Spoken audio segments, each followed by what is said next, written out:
Hi friends, నేను మీ Lavanya. Okay friends, చూస్తున్నారు కదా ఇలా సింపుల్గా మనం మార్నింగ్ అవర్స్లో రైస్ అంటే కుక్ చేసుకుంటే తొందరగా ఈజీగా అయిపోతుంది. రైస్ అంటూ ఎలా కుక్ చేసుకోవాలో నేను చెప్పేస్తానండి. ఎంత చక్కగా పొడి పొడిగా ఎంత బాగా వస్తుంది. ఇది ఎలా ప్రిపేర్ చేసుకోవాలనో బ్యాచిలర్స్కైనా వర్కింగ్ ఉమెన్స్కైనా చాలా ఫాస్ట్గా అయిపోతుందండి. ఈ ప్రొసీజర్కి అంటూ మనం వెళ్ళిపోతాం. ఓకే అండి, దానికి బిఫోర్ మనం రైస్లో క్యారెట్ చూస్తున్నాం కదండి. క్యారెట్ అంటూ మంచి చిన్న చిన్న డైస్ లాగా కట్ చేసేసుకుందాం. ఓకే అండి, క్యారెట్ తినడం వల్ల కళ్ళు మంచిగా షార్ప్ అవుతుందండి.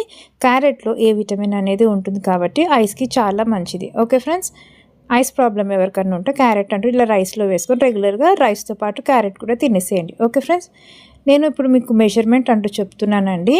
మనము 1 గ్లాస్ ఆఫ్ రైస్ తీసుకున్నాం కదా, అదే same glass of 2 glasses of water అంటూ తీసుకోవాలి. ఓకే అండి, చాలా సింపుల్ అండి. చూస్తున్నారు కదా, మనం 1 గ్లాస్ ఆఫ్ రైస్ అంటూ తీసుకున్నాం. సేమ్ గ్లాస్ చూస్తున్నారు కదండి, అలా సేమ్ గ్లాస్ అయినా ఒక బౌల్ అయినా ఏదైనా 1 గ్లాస్ ఆఫ్ రైస్ అంటూ తీసుకుంటే 2 గ్లాసెస్ ఆఫ్ అంటూ వాటర్ వేసుకోవాలి. ఇప్పుడు రైస్ని వాటర్ వేసి మంచిగా నీట్గా కడిగేసుకుందామండి. ఈ వాటర్ కూడా అసలు పాడు చేయకండి, ముక్కలకంటూ పోసేసేయండి. ఓకే ఫ్రెండ్స్, ఓకే అండి, చెప్పాను కదా 1 glass of rice same glass 2 glasses of water. Okay అండి, అలా 2 గ్లాసెస్ ఆఫ్ వాటర్ అంటూ మనం రైస్లో యాడ్ చేసుకోవాలి. ఓకే అండి, చూసారు కదా, మార్నింగ్ టైమ్స్లో హడావిడిగా ఉన్నప్పుడు బ్యాచిలర్స్కైనా కొత్తగా పెళ్ళైన వారికైనా ఇలా ఎక్స్ప్లెయిన్ చేయాలని ఇలా చూపిస్తున్నానండి. వచ్చిన వారు కాకపోయినా తెలియని వారు నేర్చుకుంటారు కాబట్టి అలా ఎక్స్ప్లెయిన్ చేస్తున్నానండి. చూసారు కదండి, 2 గ్లాసెస్ ఆఫ్ వాటర్ అంటూ యాడ్ చేసేసుకోవాలి.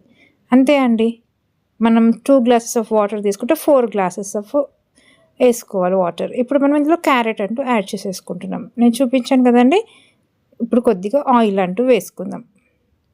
ఓకే ఫ్రెండ్స్, అలాగే కొద్దిగా సాల్ట్. చిన్నపిల్లలు ఇంట్లో ఉన్న ఇలా క్యారెట్ అన్నం ఇట్లా వేసేసి నెయ్యి వేసి ఉప్పు కొద్దిగా వేసేసి వాళ్ళకి పెట్టినా బాగుంటుందండి. అలా కూడా ట్రై చేయండి ఫ్రెండ్స్. చంటి పిల్లలు రైస్ తినే పిల్లలు అయితే. ఓకే అండి, ఇలా మనం ప్రెషర్ కంటూ పెట్టేద్దాం. ఓకే అండి, 1 విజిల్ అయితే 2 విజిల్స్. ఓకే అండి, 2 విజిల్స్కి అయితే బాగానే వచ్చేస్తుంది. మ్యాక్సిమం 1 విజిల్కే పెడతానండి నేను. అలా రెస్ట్ ఇచ్చిన తర్వాత ప్రెషర్ అంతా వెళ్ళిపోయిన తర్వాత మనం రైస్ అంటూ ఎలా వచ్చిందో మనం చూద్దాం.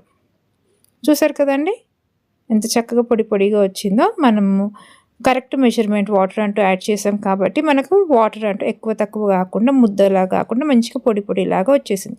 ఇందులో మనం కొద్దిగా ఆయిల్ అనేది కూడా యూజ్ చేసాం కాబట్టి మెతుకు అతుక్కోకుండా పొడి పొడిగా కూడా వస్తుందండి. మనం వాటర్ మెజర్మెంట్ కూడా కరెక్ట్గా తీసుకున్నాం.